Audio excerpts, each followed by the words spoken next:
मित्रों, आज सबसे बड़ी बीमारी है कर्जा।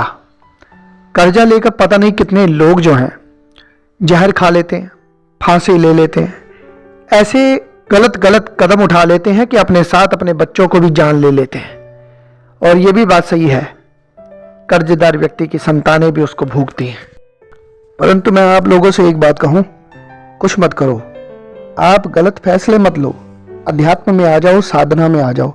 हमारे ऋषि मुनियों ने इतने सारे हमको स्तोत्र, इतने सारे मंत्र दिए हैं, अगर हम करते ही नहीं हैं तो गलती तो हमारी है ना। हर एक स्तोत्र का अपना अपना एक विधान ऋषि मुनियों ने अनुभव करके और तपस्या के माध्यम से हमको दिया है। और जिन देवताओं के निमित्त हम जिन स्तोत्र, जिन मंत्रों को करते हैं ना, उनमें उनकी कृपा समाहित है।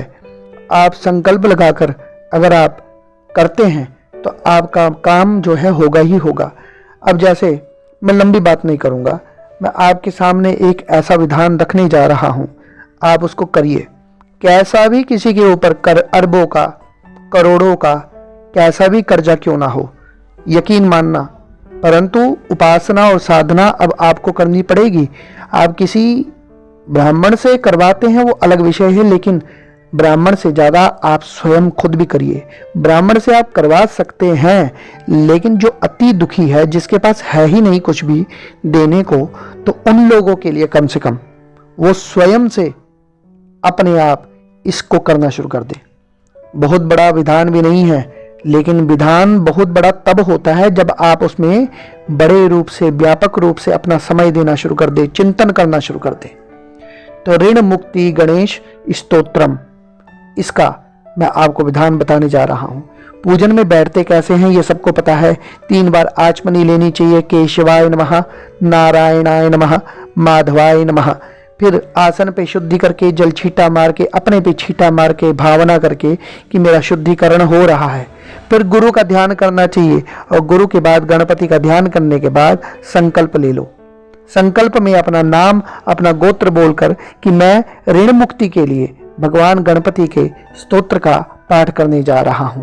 और अगर आप एक संख्या बनाकर करते हैं तो वो मैं आपको पाठ के बीच में ही बता दूंगा कि उसकी सिद्धि कैसे होगी।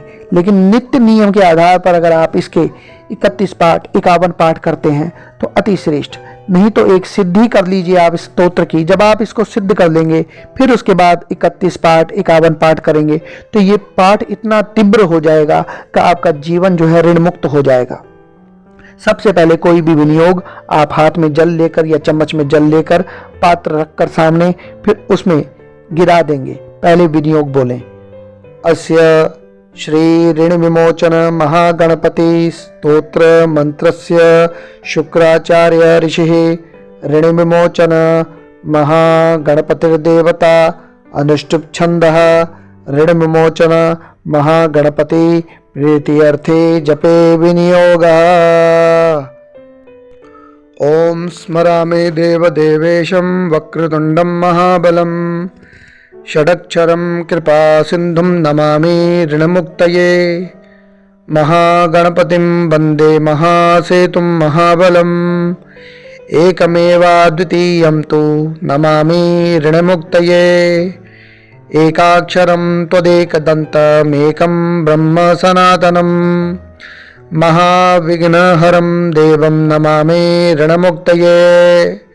शुक्लांबरं शुक्लवर्णं शुक्लगन्धानुलेपनं सर्वशुक्लमयं देवं नमामि ऋणमुक्तये।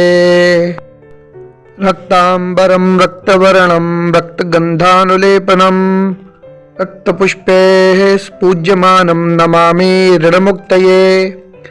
कृष्णांबरं कृष्णवर्णं कृष्णगन्धानुलेपनं कृष्णयज्ञोपवीतं च नमामि ऋणमुक्तये।